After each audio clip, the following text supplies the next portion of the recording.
وقفے کے بعد مولانا فضل الرحمان صاحب کے ساتھ گفتگو میں دوبارہ خوش آمدید۔ مولانا صاحب، آپ نے شہباز شریف صاحب کی تجویز پہ بڑی تفصیل سے بات چیت کی۔ یہ پیر پگارو صاحب کے بارے میں کیا کہیں گے جنہیں اگلے 20-30 سال تک پاکستان میں الیکشن ہی نظر نہیں آ رہا، اور وہ کہتے ہیں کہ آرمی چیف ہی پاکستان میں باری باری حکومت کیا کریں گے؟ پیر صاحب ہمارے لیے ایک قابل احترام شخصیت ہیں۔ میرے تو چونکہ بزرگوں کے دوست رہے ہیں تو میں تو ان کو بہت عزت بھی کرتا ہوں، اور کبھی ان کے بیان پر میں تبصرہ نہیں کیا کرتا جی۔ اور وہ خود بار بار کہتے ہیں کہ صاحب میرا تعلق جی ایچ کیو کے ساتھ ہے جی، میں جو کہتا ہوں جی ایچ کیو کے حوالے سے کہتا ہوں۔ اب اس میں تو جی ایچ کیو کو اپنا ری ایکشن دکھانا چاہیے۔ تو آپ ان کا احترام بزرگوں کی وجہ سے کرتے ہیں یا جی ایچ کیو کی وجہ سے کرتے ہیں؟ یہ آپ کا بڑا زبردست سوال ہے۔ میں بزرگوں کی وجہ سے کرتا ہوں۔ میں یہ سوچتا ہوں کہ جی ایچ کیو کو بھی سوچنا چاہیے کہ اگر ملک کا ایک سیاستدان جی ایچ کیو کے امیج کو متاثر کر رہا ہو تو ان کو کوئی ایسی پیغام پہنچانا چاہیے کہ بھئی کم از کم ہمارے امیج کو تو خراب نہ کرے نا۔ نہیں، وہ آپ کی بات درست ہے۔ ان کے جو بزرگ تھے سید صبغت اللہ شاہ اول، وہ سید احمد شہید کے ساتھیوں میں شامل تھے، کوئی شک نہیں۔ لیکن شہباز شریف صاحب صرف اتنا کہتے ہیں کہ عدلیہ اور فوج کے ساتھ مل بیٹھ کے مسائل کا حل تلاش کرو، تو اس پہ تو آپ نے اتنی لمبی تقریر کی۔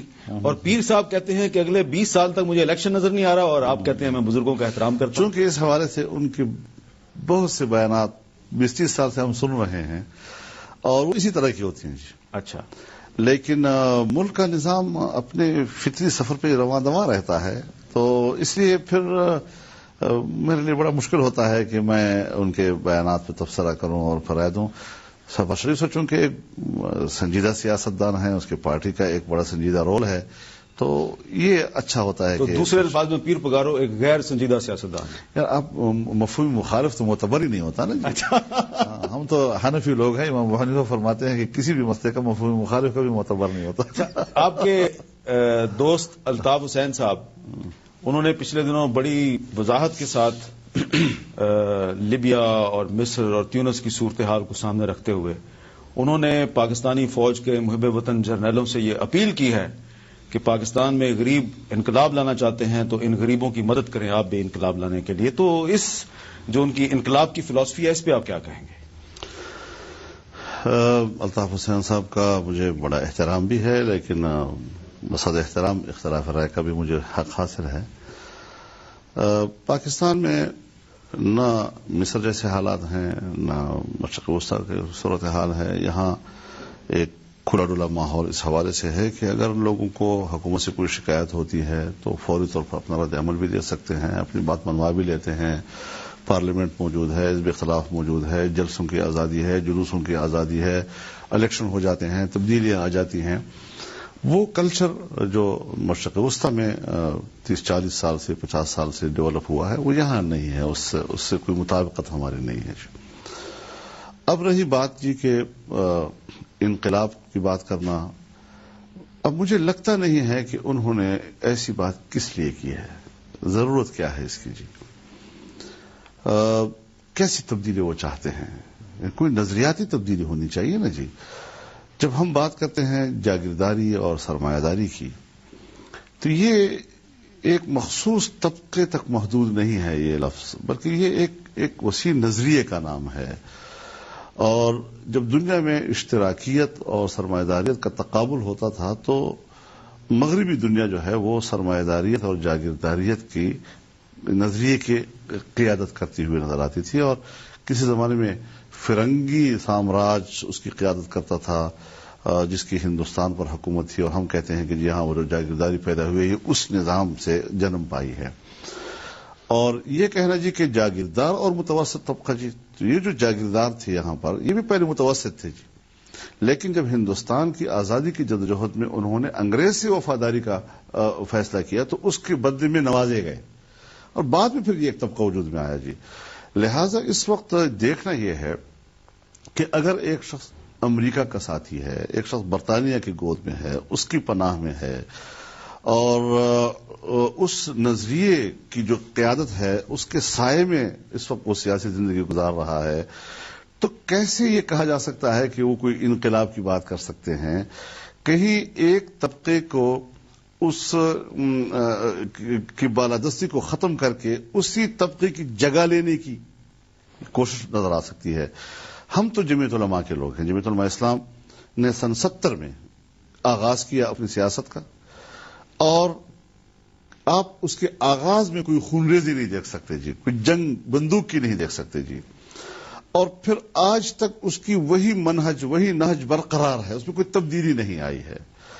اور پھر آپ نے دیکھا کہ سرحد اور بلوچستان میں خاص طور پر جہاں کا سردار، جہاں کا نواب، جہاں کا خان، یہ سندھی اور پنجابی وڈیروں اور جاگیرداروں اور چودھریوں سے زیادہ جابر ہیں وہ جی. لیکن وہاں ہم نے ان کی گرفت کمزور کی ہے، اس کی جگہ پر غریب کارکن آئے ہیں ملکی نظام میں جی. تو سیاسی عمل کے تسلسل کے ساتھ جہاں کوئی ملیٹنسی کہیں موجود نہیں ہے جی، کیا ایم کیو ایم یہ دعویٰ کر سکتی ہے کہ کراچی میں جو ان کا 1982-83 سے جو آغاز ہوا اس تنظیم کا، کیا وہ کسی قسم کی خون ریزی اور جنگ جدل اور بندوق سے خالی ہے؟ تو یہ جو ایک سیاسی عمل اور آپ کا جو ساخت ہے، اس ساخت کو بھی اسی طرح ہونا چاہیے کہ پبلک اعتماد کرے کہ یہ بڑے نرم لوگ ہیں، دلیل کی بنیاد پر بات کرتے ہیں اور آگے بڑھتے ہیں جی.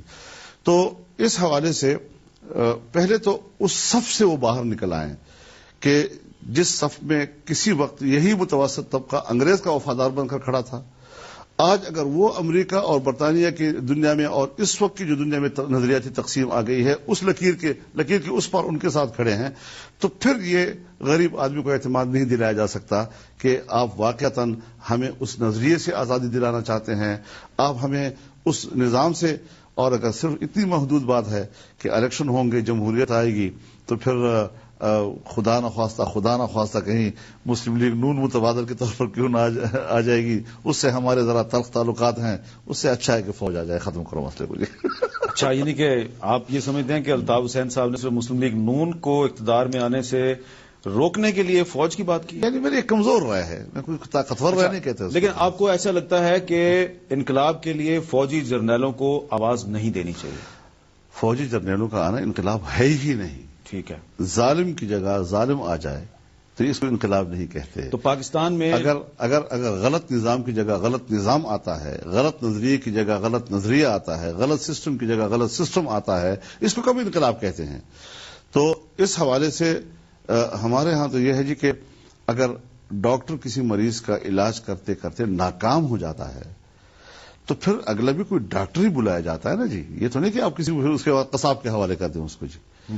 تو ہم اگر ناکام بھی ہو جاتے ہیں تو الیکشن ہوتے ہیں، دوسرے لوگ آ سکتے ہیں، کوئی بھی قوت جمہوری طریقے سے آ کر حکومت کر سکتی ہے، اس کے سامنے آئین ہوگا، اس کے سامنے قانون ہوگا، اس دائرے میں اپنی پالیسیاں جو ہے وہ لاگو کرنے کی کوشش کرے گا. پاکستان میں تیونس اور مصر جیسے حالات نہیں ہیں، اور آپ کو پاکستان میں تیونس اور مصر جیسی تبدیلی کا خطرہ بھی نظر نہیں آ رہا؟ نہیں، ایسی کوئی صورتحال نہیں. ہاں، اگر ایسی صورتحال بالفرض بنتی ہے تو پھر خطے پر امریکی بالادستی اور انگریز کے زمانے سے جو آئے روز ہم حکومتوں کی تبدیلیوں کو انقلاب کہتے ہیں، لوگوں میں اگر یہ شعور پیدا ہو گیا کہ ہم اس مشکل دور سے اس لیے نہیں گزر پا رہے کہ ہمارے ہاں ہمارے نظام پر بالادستی، خطے کے وسائل پر قبضہ یہ امریکہ اور مغربی دنیا کا ہے اور یہ لوگ یہاں کے اس کے ایجنٹ ہیں، تو پھر اس سوچ کے خلاف جو ہے ایک بغاوت پیدا ہو سکتی ہے.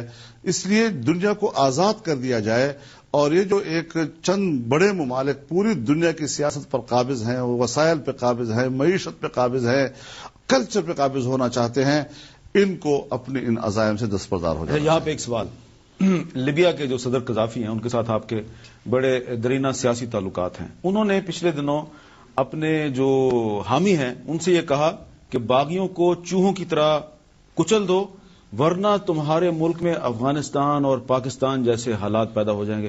انہوں نے پاکستان کو افغانستان سے تشبیہ دے دی. ان سے آپ اتفاق کرتے ہیں؟ اس میں اس کی کیا خامی ہے؟ ہم نے خود پاکستان کو افغانستان بنانے کی کوشش کی ہے. ہم نے امریکہ کو یہ نہیں کہا ہے. یہ بڑا ایک لمبا ایک مسئلہ ہے، اس کو ایک چھوٹے سے سوال میں اس پورے مسئلے کو حل نہیں کیا جا سکتا. بنیادی بات یہ ہے کہ افغانستان کی صورتحال پاکستان میں داخل ہوئی. آج فوجی آپریشن ہو رہا ہے ملک کے اندر، جو میں سمجھتا ہوں کہ ایک ایسے سمندر میں ہم نے کوئی چھلانگ لگائی ہے کہ جس سے کوئی نکلنے کا بھی کوئی بظاہر راستہ نظر نہیں آ رہا ہے.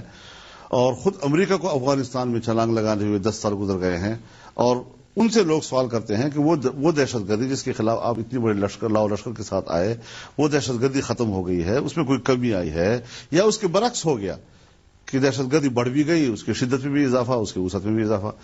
تو ایسے طاقت کے استعمال کا کیا فائدہ ہے کہ جس کے نتیجے میں ہم اور زیادہ ملک کے اندر اپنے ملک کے مستقبل کو بندوق کی جنگ کے حوالے کرتے ہیں. قذافی صاحب نے درست کہا ہے. تو قذافی صاحب نے اپنے حالات کے تحت کہا ہے کہ ہم اس کو مورد الزام قرار دینے کے بجائے اپنے حالات کو خود ٹھیک کریں، ورنہ اگر ہمارے حالات ٹھیک نہیں ہیں ہم دوسرے کو اپنے اوپر تبصرہ کرنے سے کیسے روک سکتے ہیں؟ لیکن وہ اپنے لوگوں پہ گولیاں چلا رہے ہیں اور بہت ظلم کر رہے ہیں، اس پہ آپ کیا تبصرہ کریں؟ دیکھیے، ایک ہے ملک کا اندرونی معاملہ، یعنی آپ مجھے بتائیں کہ بجائے اس کے کہ اقوام متحدہ یا عالمی قوتیں مشرق وسطی کے اندر اس طرح کا ایک ہیجان آ گیا، وہاں پر کوئی ایسا کردار ادا کرے کہ کوئی سیاسی مفاہمت کی شکل نظر آئے، پہلے ہی دن واقع ہوتا ہے اور ایک دم وہ فریق بن جاتے ہیں. جب آپ ابتدائی واقعے کے ساتھ ہی فریق بن جاتے ہیں تو اس کا معنی یہ ہے کہ اس کے پیچھے آپ کے کوئی عزائم ہیں. اور اب تو صورتحال یہ ہے کہ جو آپ اقوام متحدہ کا کردار دیکھ رہے ہیں، جو آپ نیٹو کا کردار دیکھ رہے ہیں، جو آپ برطانیہ کا کردار دیکھ رہے ہیں، امریکہ کا کردار آپ اس میں دیکھ رہے ہیں، اس سارے کردار کے نتیجے میں اب یہ کہنا کہ جو کچھ عرب دنیا میں ہو رہا ہے یا لیبیا میں ہو رہا ہے اس کے پیچھے عالمی قوتوں کی سازش اور منصوبہ بندی کار فرمان نہیں ہے، یہ تو میرے خیال میں اب شاید کوئی اس کو قبول کرنے کو تیار نہیں ہوگا. تو جب بین الاقوامی مداخلت کسی ملک کے اندر ہوگی تو ایک بات ذرا مسلم حکمرانوں سے میں کہنا چاہتا ہوں کہ افغانستان میں یہ لوگ آئے، عراق میں آئے، تو اسلامی دنیا کے حکمرانوں نے امریکہ کا اتحادی بننے کو ایک کامیاب پالیسی قرار دیا، بدقسمتی سے. آج تمام اسلامی دنیا کے حکمران دیکھ رہے ہیں کہ ایک ممکنہ بغاوت کو دیکھ رہے ہیں ہر اپنے ملک میں، اور ہر ایک کو اپنے ملک کے اندر ایک ممکنہ بغاوت کے پیچھے امریکہ نظر آ رہا ہے، اور اس کے باوجود بھی آج اس کو عقل نہیں آ رہی کہ ایک مشترکہ حکمت عملی بنائیں، اس سے ابھی بھی گریزاں ہیں.